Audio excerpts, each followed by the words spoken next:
오늘이 종료주일인데 이 유스에게 어떻게 이거를 트랜스를 해야 되나 모르겠어요. 아동부가 함께 예배를 드리면 제가 당황이 돼가지고요. 자, 종료주일 예수님이 어디로 가십니까? 예루살렘에 들어가셨습니다. 자, 예루살렘에 들어가셔서 가장 먼저 하신 일이 어떤 일이시죠? 예, 성전을 둘러보셨습니다. 그 장면이 오늘 본문의 배경이 됩니다. 오늘 창립 8주년 감사 예배를 드리는 이 현장에 예수님이 들어오셨다고 가정을 합시다. 예수님이 우리 교회를 보고 뭐라고 말씀하시겠습니까? 사실 이 부분 놓고 몇 주를 기도를 했습니다.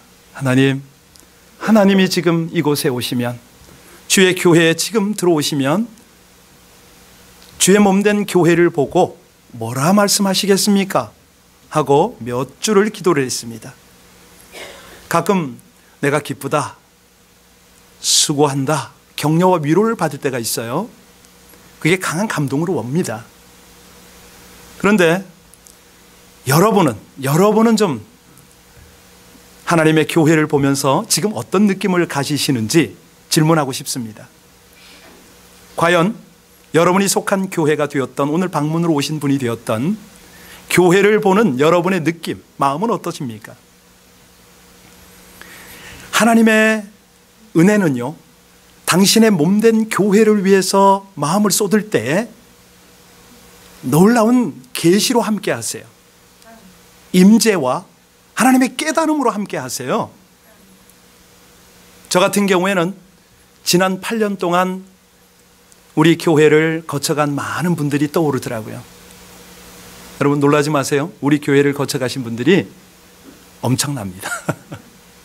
그 중에 정말 신실한 분들 계십니다. 빛 없이 이름 없이 그렇게 애쓰신, 우리 창립 때부터 하나님의 몸된 교회를 위해서 온 열정과 헌신을 드린 충성된 분들이 계셔요. 최근도 지금 계시죠. 여전히. 예. 하나님이 저에게 주신 감동은, 그래, 이 거친 세파와 이 모진 죄악의 상황 가운데도 아름답고 위대한 하나님의 역사에 동참하는 것이 기쁘다. 예, 그런 감동을 주셨어요. 물론 우여곡절 많습니다. 우리 여전히 부족합니다. 그럼에도 우리 주님께서 몸된 교회를 기대하시고 또 변함없이 이끌어 주심을 믿으시길 바랍니다. 때에 따라서 필요한 교훈을 주세요. 책망도 하세요. 그런데 분명한 것은 꼭 필요한 은혜를 때를 따라 부으신다는 것이죠. 자, 그래서 이 하나님 앞에 우리가 추구할 것이 뭐냐? 본질이거든요. 하나님께서 왜 교회를 허락하셨는가? 우리 주님은 지금 교회의 어떤 위치에 계신가? 그렇다면 우리는 어떤 역할을 감당해야 되는가? 오늘 본문을 통해서 이 내용을 우리가 깨달을 수가 있습니다. 다시 본문으로 들어가면 예수님이 예루살렘에 딱 들어오셔서 이 성을 둘러보시면서 어떤 마음, 어떤 느낌이셨다고요?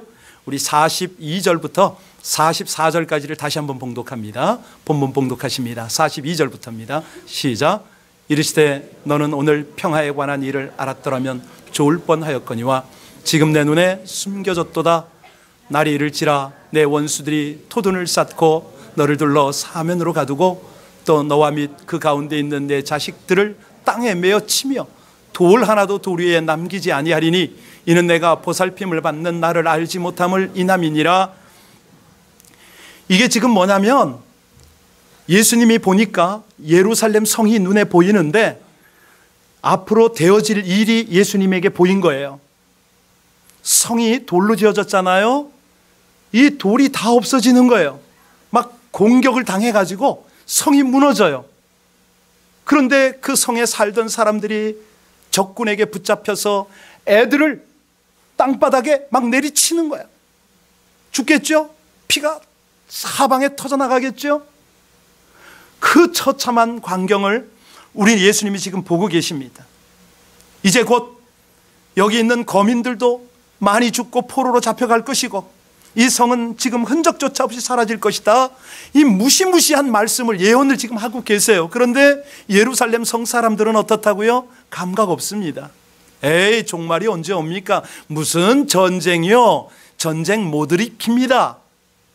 지금이 어떤 시대인데, 터지면 핵전쟁인데 다 죽으려고 전쟁합니까? 뭐 이러고 있는 거예요. 이 상황을 예수님이 보시고 너무 가슴이 아픈 거예요. 중요한 거는 평화의 일을 좀 알아야 되는데, 평화의 일을 42절을 다시 한번 비춰주세요. 거기 보면은 예수님께서 지금 이 땅에 오셔서 무엇을 하고 계신지를 알았으면 좀 좋겠는데, 예루살렘에 왜 들어왔는지를 이 백성이 좀 알았으면 좋겠는데 도대체 관심이 없는 거예요.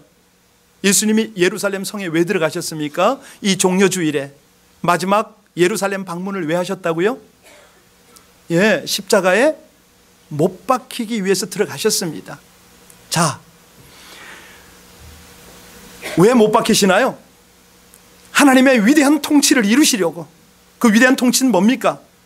죄 가운데 빠져 사는 백성들을 구원하셔야죠. 모든 죄의 담으로 하나님과 인간 사이가 막혀졌잖아요. 그걸 허셔야 됩니다. 인간과 인간끼리도 반목질시, 비방, 원망, 온갖 다툼으로 벽이 두꺼운데 그거를 무너뜨리려야 되는 거죠. 무엇보다도 죄가 세상에 관영하니까 이 죄악 세상이 하나님과의 소통이 되질 않습니다. 이거를 십자가에 달리셔서 그 모든 죄와 저주와 사망의 권세를 다 깨뜨려 주셔야 평화가 이루어지잖아요. 이걸 지금 주님이 하시는데 도대체 이 백성들이 평화에 관한 일을 모른다는 거예요. 45절 보세요. 이 말씀을 하시고 가서 무슨 일부터 하시는가? 45절 읽습니다. 시작. 성전에 들어가사 장사하는 자들을, 예, 바로 연결이 성전입니다. 깨어서 하나님과 소통해야 될 백성들이 하나님께 중보하고 이 백성들의 죄를 가지고 하나님 앞에 토설하고 회복해야 할 교회와 성도들이 이게 제정신을 못 차리니까 우리 주님께서 먼저 가셔서 뭐예요? 성전을 정결하게 하십니다. 그 당시 성전이 어땠길래요? 예수님 당시의 성전은 제물을 하나님께 드리는 제사법이었잖아요. 소나 양이나 비둘기를 가져다가 하나님께 제물로 바치며 내 죄를 정결하게 해달라는 그 정결 의식을 하던 성전이었습니다. 멀리서 예루살렘에 오는 사람은 이 짐승을 가지고 올 수가 없어요. 흠이 생기니까. 할 수 없이 성전 안에서 제물을 구하는데, 이게 매매가 이루어질 때에 온갖 부정이, 비리가 그 속에 있네요. 제사장들은 이 상권을 줄 테니까 나에게 돈 좀 더 줘, 이렇게 되는 거고, 매매상들은 뇌물 바쳐야 되고 저 시골 사람에게 바가지 씌워야 되니까 이게 완전히 장터가 돼버린 거예요. 강도들의 소굴이 됐다, 예수님이 그렇게 표현을 하시잖아요. 그래서 마태복음에 보면 예수님께서 돈 바꾸는 자들과 비둘기 파는 자들의 상을 어떻게 해요? 둘러 엎어버리시잖아요. 아무나 물건을 가지고 성전에 들어가는 걸 허락하지 않으셨다. 이것이 마태복음, 마가복음이죠. 11장 15절 16절 말씀입니다.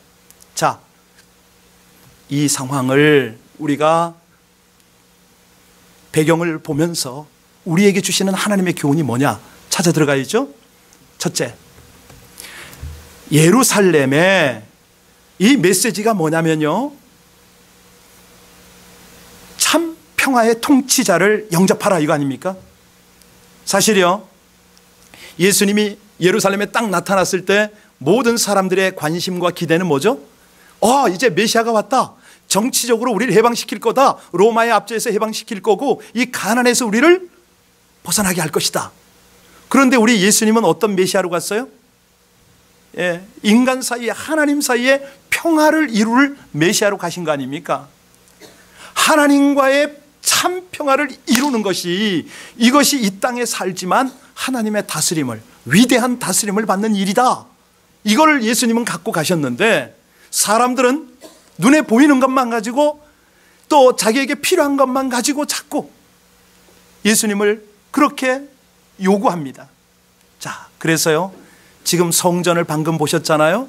자, 우리 46절 다시 한번 읽습니다. 시작. 그들에게 이르시되 기록된 바 내 집은 기도하는 집이라 하였거늘 너희는, 네, 그러니까 다 탐욕스러운 장사꾼들 때문에 하나님의 집이 완전히 오염이 된 거예요. 이게 왜 강도의 소굴이라는 비유를 하셨죠? 바른 신앙, 바른 성전, 교회의 본질을 추구하라, 이런 말씀 아니겠어요? 자, 그런데 우리 예수님이 이 시대로 말하면 교회의 머리가 되셨습니다. 지금 에베소서 1장 23절에 보면 그분은 죽은 다음 부활하셔서 교회의 머리가 되셔서 지금 함께 하세요. 여러분, 이걸 믿으셔야 됩니다. 최소한 영적 눈이 열려서 보지는 못할지라도 아멘 하고 믿으시는 여러분들 되시기를 주의 이름으로 축원합니다.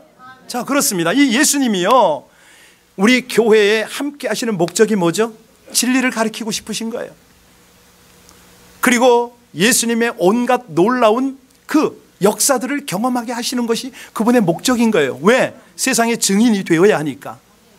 자, 선한 일을 해야 되니까. 그런데 그 당시에 이 예수님을 직접 눈으로 보고 경험했던 바리새인들과 온갖 그 군중들은요, 많은 군중들은 다 잊어버립니다. 그분이 전한 진리의 말씀도 잊어버리고 행하신 그 표적도 다 잊어버립니다. 오직 그들에게 뭐가 있어요? 기대치에 충족하지 못한 이 예수를 잡아서 총독 빌라도에게 넘기고 십자가에 못 박아 죽이는 것입니다. 왜? 자기들 기득권층을 공격하니까 못 견디는 거예요. 예수님 말씀이 이 예루살렘을 바라볼수록 하나님을 믿는다고 하는 인간들은 많으나 잎이 무성한 무화과 나무 같구나. 이걸 어쩌면 좋으냐. 너희가 웅장한 성전을 가졌느냐. 이 집이야말로 강도의 소굴이구나 하면서 애통하면서 지금 울고 계세요. 여러분, 그렇다면 우리 주님 이 시대에 와서, 이 LA 땅에 와서 이 지역을 보면서 어떤 느낌을 가지시겠습니까? 기쁘시겠어요? 만족하시겠어요? 우리 LA 비전 교회를 보면서 우리 주님의 마음이 어떠시겠습니까? 조금 더요. 더 중요한 거, 실제는 뭐냐면요, 주님이 탄식을 하고 우신다면 우리 가정을 보고는 어떻게 여기실까요? 사실요, 이 미국이나 우리의 조국이나 이 양대 국가는 세계적 강국입니다. 적어도 기독교 국가로는 한국은 인구 비례로 치면 세계 최고입니다. 경제력 가졌죠. 군사력 가졌죠. 우리 미국과 한국을 21세기에 제사장 나라로 쓰시려는 하나님의 뜻은 우리가 다 알아요. 분명해요. 너무 확실합니다. 기독교 최강국 아닙니까? 자, 이 나라를 예수님의 관점으로 보면 뭐죠? 이 시대의 예루살렘입니다. 예루살렘. 안 그렇습니까? 예루살렘아, 예루살렘아, 너희는 강도의 소굴로 만들 거냐라고 말씀하실 수가 있다는 거죠. 적어도 우리 조국과 미국은 그렇게 돼서는 안 되지 않습니까? 아니, 더 분명히 말씀드리면요, 우리의 가정과 우리 교회 공동체가 그렇게 돼서는 안 되잖아요. 우리 주님이요, 교회를 세울 때 어떻게 세우시죠? 마태복음 아까 16장 16절 읽으셨습니다. 다시 한번 비춰주세요.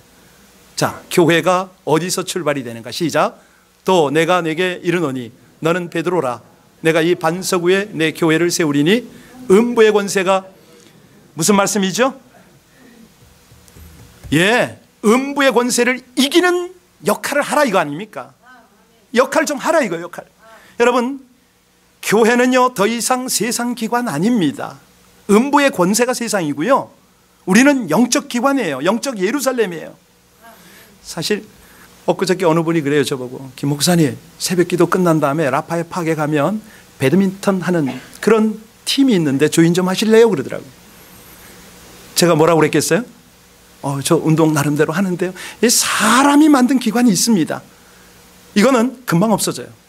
자기들의 어떤 이익에 따라서 언제든지 생기고 없어지고, 그런 게 인간적 기관입니다. 왜? 목적이 없거든요. 근데 하나님의 기관은 사람이 목적이 아니고요, 하나님이 비전을 펼치시고 하나님의 목적이 나타나는 데임을 믿습니다. 사실 가만히 보세요. 성경에서는 하나님이 친히 세운 기관이 두 개가 있습니다. 어떤 기관이죠? 하나는 가정이고 또 하나는 교회입니다. 직접 세우셨어요. 왜? 하나님 목적이 있으니까, 비전이 있으니까. 자, 하나님이요, 이 가정과 교회를 하늘나라에서 만들었습니까? 아니요, 세상에서 만들었어요. 그래서 우리는 가정과 교회를 생각할 때 양면성이 늘, 양면성이 있다는 거 알잖아요. 그죠? 근데 중요한 건 뭐냐면 신앙의 고백 위에 교회가 세워진다는 것이죠. 그러니까 우리가 사는 이 사회이기 때문에요, 하늘로부터 오는 거룩성이 있어야 되고 사회로부터 오는 사회성이 또 있어요. 그런데 이게 분명한 구별이 되어야 되는 거죠. 여러분, 구약의 도피성 다 아시나요? 여호수아가 가나안 땅에 들어갈 때 부지 중에 살인한 사람들을 피하게 하고 보호해 주는 도피성 6군데 있었잖아요. 자, 거기에 죄인이 뛰어들어가면 어떻게 됩니까? 보호를 받습니다. 심지어 제사장이 죽을 때까지는 거기에 괜찮아요. 아니, 자기의 죄가 벗겨질 때까지는 문제가 없어요. 자, 그렇다면 우리 교회는 어떠냐 이거예요. 사회 속에 있는 교회만큼은 실수하고 죄 있고 허물 많은 사람이 와도 과연 지켜지느냐, 비방하지 않느냐, 판단하지 않느냐, 굉장히 중요하지 않을까요? 예. 우리 하나님이요, 이런 모든 것들을 배려해서 교회를 만드셨어요. 무엇보다도 중요한 거는 이 새 예루살렘, 그러니까 이 시대의 예루살렘 교회의 역할이 가장 핵심이 뭐냐면 생명을 구원하는 것입니다. 우리 중고등부 있으니까 퀴즈를 낼 테니까 잘 들어봐요. 예. 내가 영어가 이게 뭐 잘 안 돼서 너무 미안한데 한국말로 할 테니까 들어야 돼요. 세 형제가 있었어요. 세 형제가 세상에서 가장 귀한 것을 구하려고 여행을 떠났어요. 한참을 다니다 보니까 큰형이, 첫째가 뭘 구했냐면 망원경을 찾았어요. 망원경을 찾았는데 이 망원경은요, 어디나 다 볼 수 있는 거예요. 근데 둘째가 찾은 게 뭐냐면, 둘째는 날아다니는 담요, 그걸 뭐라 그러죠? 양탄자. 그걸 구했어요. 그런데 막내는 뭘 찾았냐면 사과를 찾은 거예요. 근데 이 사과가 어떤 사과냐? 먹으면 살아나는 사과예요. 자, 이 세 개 중에서 어느 거 제일 좋아요? 어느 날 큰형이 망원경으로 쫙 보니까 저쪽 나라의 공주가 병이 들었네? 동생들한테 말했어요. 야, 이거 봐봐.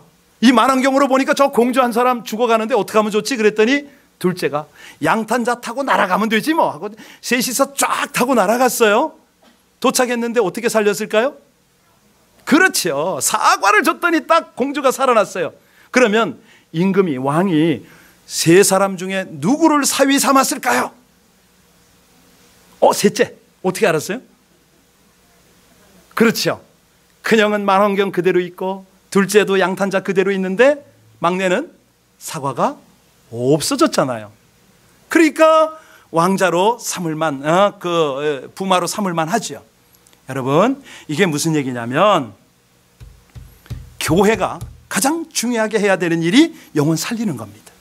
살아나야 됩니다. 보호받고 여기서 위로받고 격려받고 바르게 세움받는 건 물론이고 살아나야 됩니다. 노아 때 꼭 그랬거든요. 노아가 산비탈에다가 산 꼭대기에다 배를 지었잖아요. 몇 년 동안 만들었어요?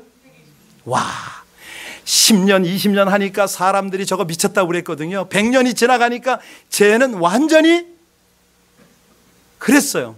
그래도 노아는 아니 하늘을 보면 쨍쨍 해가 내리고 비 내릴 도대체 분위기가 안 되는데 끝까지 방주를 만들었죠. 사람들은 세상을 보지만 노아는 하늘을 보고 미래를 본 거예요. 여러분, 세상 사람들이 뭘 본다고요? 교회를 보면 하나님을 봐야 되잖아요. 그 당시에요, 나중에 비가 내리기 시작하니까 아무리 방주 문을 치고 들어가려고 해도 들어갑니까? 아니거든요. 우리 주님 재림의 심판이 있기까지요, 우리 교회가 해야 될 일이 바로 그 일입니다. 하나님 바라볼 수 있도록, 하나님의 생명을 얻을 수 있도록 우리 모두 함께 교회로 더욱 아름답게 성장하기를 주의 이름으로 축원합니다. 근데요, 이걸 우리 주님은 구체적으로 표현을 하세요. 너희는 세상의 빛과 그러니까 이게 뭐냐면 하나님과의 관계 속에서는 노아의 방주같이 교회 역할을 해야 되지만 세상과의 관계 속에는 세상을 썩지 않게 해야 됩니다. 세상의 어둠을 몰아내야 됩니다. 그래서 빛과 소금이다 이렇게 말씀하셨어요. 그러면 우리가 어떻게 할 때에 빛과 소금의 역할이 되죠? 교회가 착한 행실을 할 때. 여러분 이거요, 여기 지금 셀들이 입양한 이분들이요, 선교단체 3개의 단체와 7분의 선교사님입니다. 제가 한마디도 안 했습니다. 여기 밀어달라고 얘기 안 했어요. 여러분들이 기도하고 감동을 따라 결정을 했어요. 결과가 어떻습니까? 긍휼 사역, 아이들은 고아원 사역 다 나왔잖아요. 가깝게는 메가더 팍, 멀리는 저 우즈베키스탄, 아프리카 다 나왔잖아요. 하나님이 하시지 않고는 어떻게 이런 일이 벌어지냔 말이에요. 제가 이 감동 때문에요 3일을, 아니 오늘 아침에도 엉엉 울었어요. 어제는 와이프한테 너무 미안하고 부끄럽더라고요. 왜 이렇게 눈물이 나오는지 모르겠다고. 하나님이 때에 하나님의 교회를 쓰고 이렇게 사용하시니까 이런 역사가 일어나는 거예요. 물론 어떤 분은 에이 그 돈 다 모아서 한 분 선교사 제대로 밀지. 제가 선교사 생활 안 했습니까? 했죠. 선교사는요 돈 때문에 연연하는 사역자는 없습니다. 사꾼 선교사가 아닌 다음에는 모든 교회와 성도를 향하여 딱 하나 요구해요. 뭐 요구하죠? 기도해달라고, 기도로 동역해달라고 이렇게 요청합니다. 정말로요 이 시대는 이 선교가 많은 패러다임이 바뀌었어요. 한 교회가 밀다가 언제든지 없어지거든. 교회가 문을 닫거나 후원이 끊겨요. 소용없어요. 작게. 그러나 전심을 다한 이런 동역자, 이런 사람이 많으면 많을수록 좋은 것이죠. 자, 빛과 소금 얘기를 했는데요, 빌리 그레함 목사님 말씀을 좀 예로 안 들 수가 없네요. 빌리 그레함 목사님은 그렇게 말씀합니다. 성경에는 크게 2개의 동사로 집약을 할 수 있다. 하나는 오라, 또 하나는 가라. 왜 와야 되죠? 누구에게 가야 되죠? 예, 주님이 말씀하십니다. 수고하고 무거운 짐진 자들아 다 내게로. 예, 그렇습니다. 와서 뭐 합니까? 구원의 복음 듣고 영적으로 소생이 되어지고 하나님의 능력을 체험받아서 그 다음에는 가는 겁니다. 어디로 가죠? 세상으로 가라, 가정으로 가라, 일터로 가라. 예. 그런데 예, 이 역할이 중요한 겁니다. 충만함으로 감당을 해야 되는데, 아니 더 정확하게 말씀드리면요, 이 세상에서 하나님의 동역자가 되어야 되잖아요. 교회의 존재 목적, 우리가 하나님께로부터 구원받은 목적 뭐죠? 아멘입니다. 아멘. 하나님의 위대한 통치에 동참하는 거 아닙니까? 그분의 영광스러움을 드러내는 거 아니겠어요? 그러려니까 우리는 다른 거 없습니다. 겸손하게 사랑 가운데 그런 공동체로 다듬어져야 되겠죠. 사실이요, 하나님이 창조한 가정기관이나 교회기관의 특징이 뭐냐면 거기는 누구든지 와서 함께 공유하고 소통하고 그러면서 거기서 위로받고 새 에너지, 새 힘을 가지고 나가야 되잖아요. 에베소서 2장 8절 10절에 말씀하십니다. 너희가 그 은혜를 인하여 믿음으로 말미암아 구원을 얻었나니 이것이 너희에게서 난 것이 아니요 하나님의 선물이라. 행위에서 난 것이 아니니 이는 누구든지 자랑치 못하게 하려 함이라. 우리는 그의 만드신 바라 예수 그리스도 안에서 무슨 일을 위하여 지음받았다고요? 선한 일을 위하여. 바로 이겁니다. 그분의 영광을 드러내기 위해서. 오늘은요 종려주일이고 창립 감사 8주년입니다. 지난 8년 동안 하나님이 행하신 일을 좀 돌아보십시오. 얼마나 놀라운지 모르겠습니다. 아침에 우리 중국 선교사님한테 제가 그 고백을 했어요. 선교사님 잘 아시거든요. 북경에 제가 그 교회를 개척하고 섬길 때요, 나중에 쫓겨나기 직전에 한 해 400~500명 단기팀을 보냈습니다. 10몇만 불 선교비를 쓰면서. 근데 그때 감동이 지금 감동만큼은 안 됩니다. 제가 3일째 그냥 눈물이 나더라니까요. 여러 셀들이, 여러분들이 이 각박한 이민 생활 중에 이렇게 정성을 다해서 헌신하는 이 모습이요, 얼마나 감동적인지 몰라요. 사람이 이렇게 감동을 받고 하나님한테 감격을 하는데 하나님은 여러분들을 얼마나 기쁘시겠습니까? 우리 교회를 하나님이 보시면서 얼마나 기쁘시겠습니까? 아이들까지 이렇게 하나가 되어서 하나님 이 땅에 주신 사명을 저희들 힘을 다해서 충성을 다해서 감당하겠습니다 라고 기도하고 결단할 때 우리 하나님이 무언들 아끼시겠습니까? 여러분들의 그 작은 마음 중심, 이걸 하나님이 지금 보고 계시잖아요. 이걸 받으시잖아요. 비록 금액이 크고 작고 이거는 문제가 아닙니다. 하나님이 무엇을 원하시는지를 알고 그 하나님의 원하심 앞에 여러분의 삶을 조명하고 있어요. 지금 드리고 있어요. 하나님이요, 저는 단언합니다. 우리가 하나님의 축복과 하나님의 그 능력과 뭐 은사와 이거를 바라고 헌신할 수도 있겠지만 그건 나쁜 거 아닙니다. 성경적이에요. 그런데 우리는 그걸 초월하는 거죠. 그저 하나님 이 불러주신 이 귀한 사명이 감사합니다. 부족하지만 헌신할 수 있는 기회가 감사합니다. 그리고 작게지만 이렇게 나누는 것, 이것 때문에 하나님을 전 높이고 말겠습니다. 이 마음만 변치 마시길 바랍니다. 그럴 때 우리 교회는 물론이고 사랑하는 여러분들의 가정과 일터와 자자손손이 우리 하나님의 영광스러운 도구가 될 줄로 믿습니다. 우리 함께요 이 시간에 하나님을 향해서 기도할 것입니다. 기도할 때 오늘 특별히 헌금송을 위해서는 우리 여기 보세요. 첫 번째 우리 김학성 선교사님이 있잖아요. 김학석 선교사님의 외동딸이 있습니다. 오늘 왔어요. 그래서 같이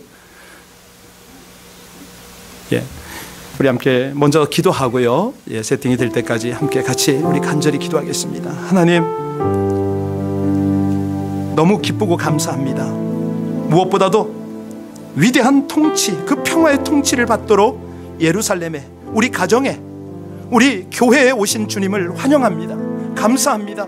그리고 이 아름답고 위대한 통치가 열방과 민족 가운데 나타나도록, 지금 아픔을 당하고 있는 우리 주변의 가정에 일어나도록, 참으로 분열하고 힘들어하는 모든 교회에 임하도록 하나님 함께하여 달라고 우리 합심으로 간절히 주님 앞에 기도 올리겠습니다.